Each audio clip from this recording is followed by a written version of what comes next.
Ko'nemik tumani Navro'z mahallasida Navoiy Uran davlat korxonasi bosh direktori Jamal Fayzullayev tomonidan fuqarolar bilan navbatdagi sayyor qabul tashkil etildi. Tadbirda Ko'nemik tumani hokimi Ruslan Ro'ziyev ham ishtirok etdi. Mazkur sayyor qabul aholining murojaatlarini bevosita joyda o'rganish, fuqarolar bandligini ta'minlash hamda ijtimoiy-iqtisodiy masalalarga amaliy yechim topishga qaratilganligi bilan ahamiyatli bo'ldi. Qabul davomida ko'tarilgan masalalarning aksariyati joyida ijobiy hal etilib, ayrim murojaatlar bo'yicha aniq vazifalar va ijro mexanizmlari belgilandi. Fuqarolar tomonidan bildirilgan murojaatlar asosan ishsiz aholi bandligini ta'minlash, kam ta'minlangan oilalarni qo'llab-quvvatlash, ijtimoiy himoya va daromad manbalarini yaratish masalalariga oid bo'ldi. Ushbu yo'nalishlar Navoiy Uran davlat korxonasining hududlarini ijtimoiy rivojlantirish va aholi farovonligini oshirishga qaratilgan ustuvor vazifalar bilan uyg'un ekani alohida qayd etildi. Xususan, muayyan kasbiy malaka va tegishli hujjatlarga ega bo'lgan fuqarolarni o'z mutaxassisliklari bo'yicha Navoiy Uran davlat korxonasiga ishga joylashtirish choralari ko'rildi. Qolgan murojaatchilar bo'yicha esa ularning kasbiy ko'nikmalarini oshirish, qayta tayyorlash va o'qitish orqali barqaror bandligini ta'minlash yuzasidan mas'ullarga aniq topshiriqlar berildi. Ko'nemik tumani Ko'kcha mahallasi fuqarosi Asel Kattabekova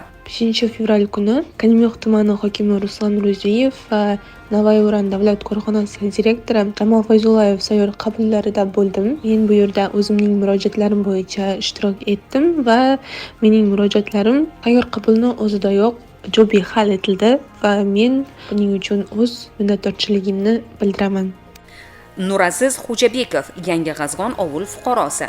Navoiy Uran davlat korxonasi bosh direktori Jamal Fayzullayev va Ko'nemik tumani hokimi tomonidan o'tkazilgan sayyor qabulda rahbarlarga oilaviy ahvolimni ma'lum qildim.